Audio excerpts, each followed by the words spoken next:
एक शायर ने बड़ी अच्छी बात कही इश्क के बारे में, लेकिन यहाँ अप्लाई होती है। उसने कहा, वो नहीं मेरा सही, उससे मोहब्बत है तो है। भाई किसी से मोहब्बत है, नहीं हो पाया मेरा, कोई बात नहीं। वो नहीं मेरा मगर उससे मोहब्बत है तो है। अब ये रस्मों और रिवाजों से बगावत है तो है। अगर मैंने एक सही बात कह दी और वो रस्म रिवाज के खिलाफ है तो है, मैं क्यों डरूंगा। जो मुझे ठीक लगा, अपने ईमान के मुताबिक लगा, मैंने कहा वो मैं करूंगा।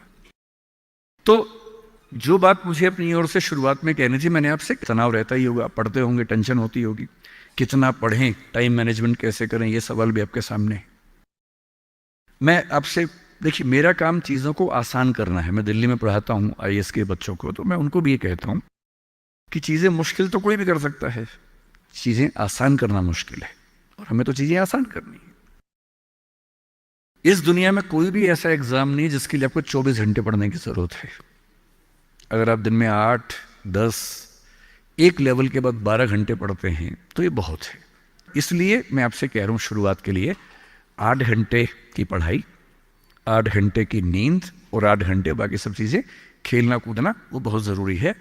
यहीं से बात आती है मोटिवेशन की। एक ही है कि हमारा मोटिवेशन हमेशा कैसे रहे, और एक ये कि कभी कभी स्ट्रेस ज़्यादा हो जाता है, उस समय हम कैसे मैनेज करें।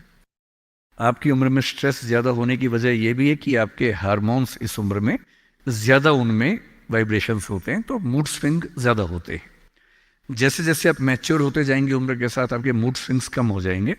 जैसे आपके पेरेंट्स हैं, आप देखेंगे, स्पेशली फादर को आप देखेंगे, आपके फादर आमतौर पर इमोशनल बातों से बहुत प्रभावित नहीं होते होंगे। जैसे आप कहेंगे, पापा आज मेरी फ्रेंड ने मुझे छोड़ दिया, पापा कहेंगे कोई बात नहीं।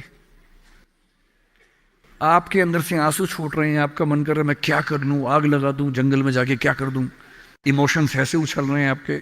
पापा क्या बोल रहे हैं, कोई बात नहीं, कोई और मिल जाएगा उससे बेहतर, ठीक है। ऐसा नहीं कि बहुत अभ्यास किया उन्होंने, उम्र बढ़ने के साथ साथ हमारे हार्मोन्स का बैलेंस चेंज होता है और आप बहुत मैच्योर हो जाते हैं। मैच्योर होने का सबसे बेसिक मतलब है कि आप किसी इमोशन में बह नहीं जाते, आप खुद के ऊपर कंट्रोल बेहतर रख पाते हैं, तो उम्र के साथ होगा। लेकिन अभी जैसे डिमोटिवेशन आपको होता होगा, करियर को लेकर सवाल मन में आता होगा कि आईएएस बनूं तो कैसे बनूं, कितना पढ़ूं, कितना ना पढ़ूं, ये सब सवाल आते होंगे।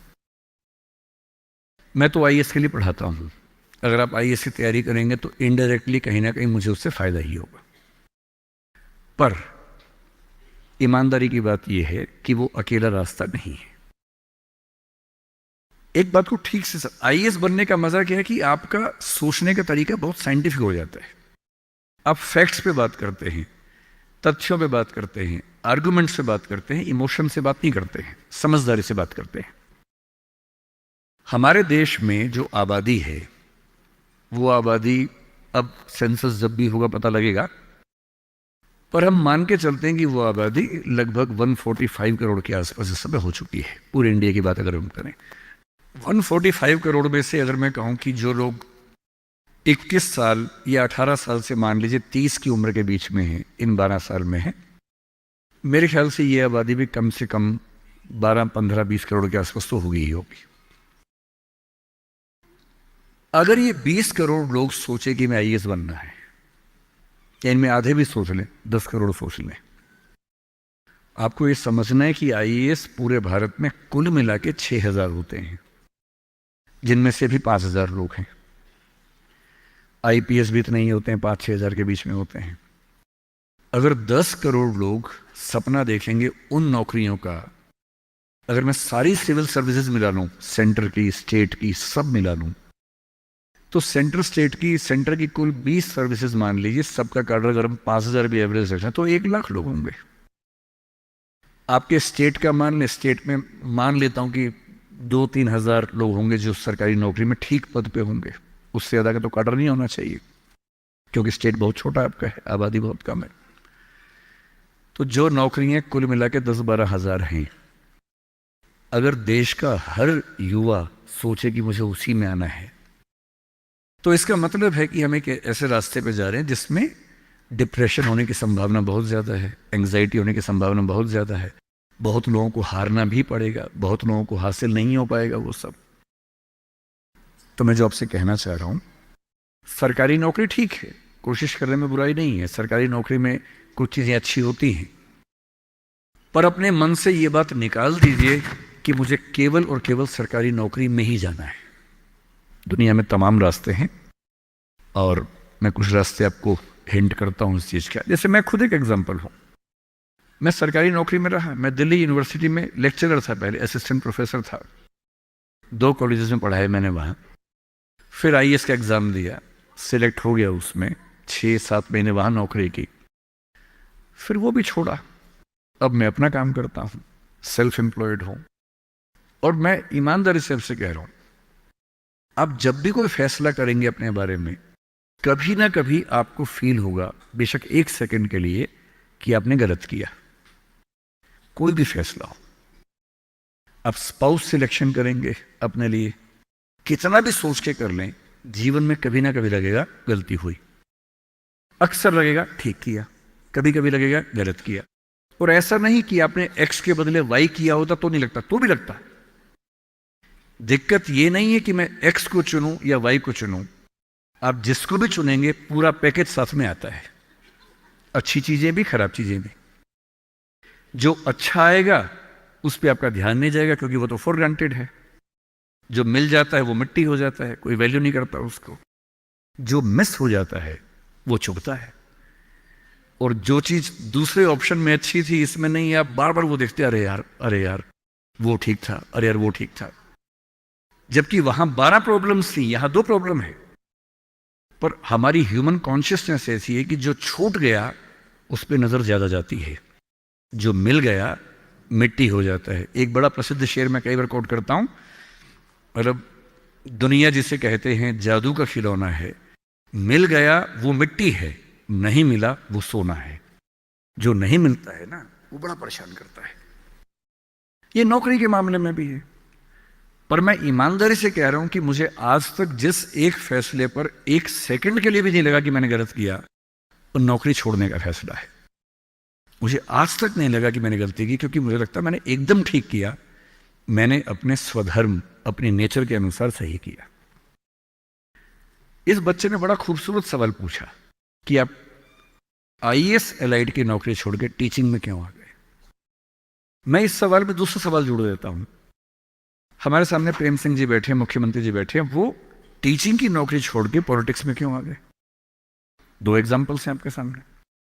इन दोनों में एक तारतम्य है, एक रिदम है, एक लय है दोनों में।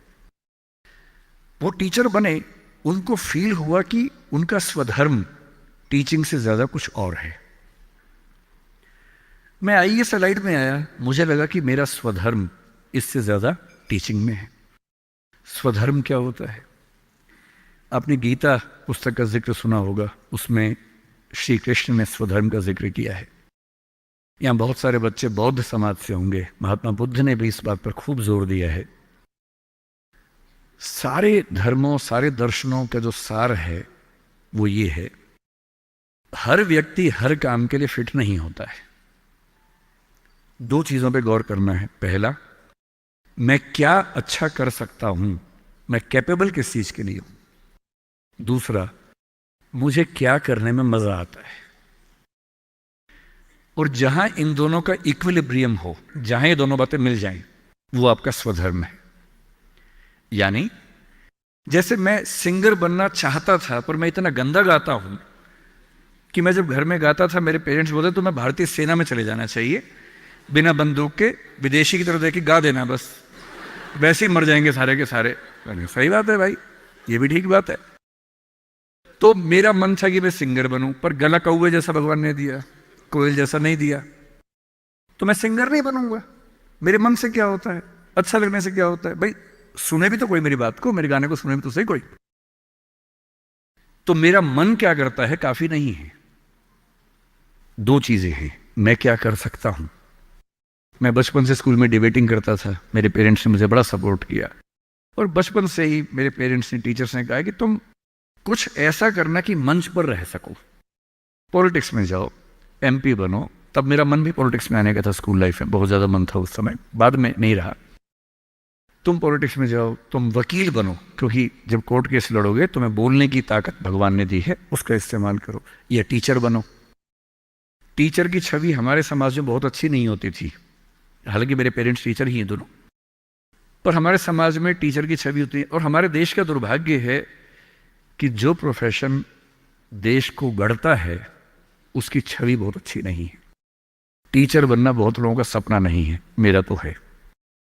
और मेरा स्वधर्म, मैंने महसूस कर लिया कि मेरा स्वधर्म टीचिंग है। और स्वधर्म का मतलब वही दो बातें जो मैं कर सकता हूं और जो मैं करना चाहता भी हूं।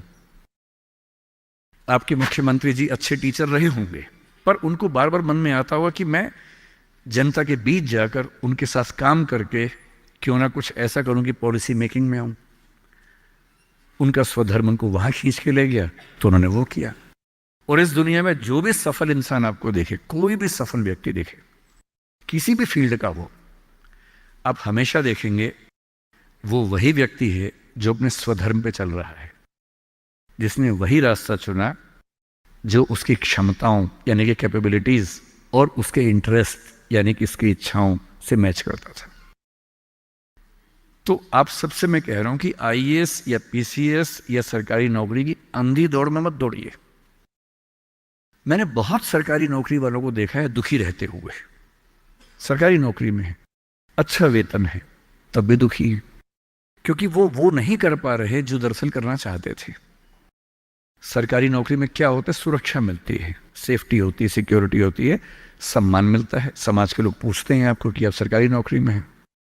गस्टेड ऑफिसर होंगे तो स्टैंप लगा के साइन करने की ताकत आ जाती है। आप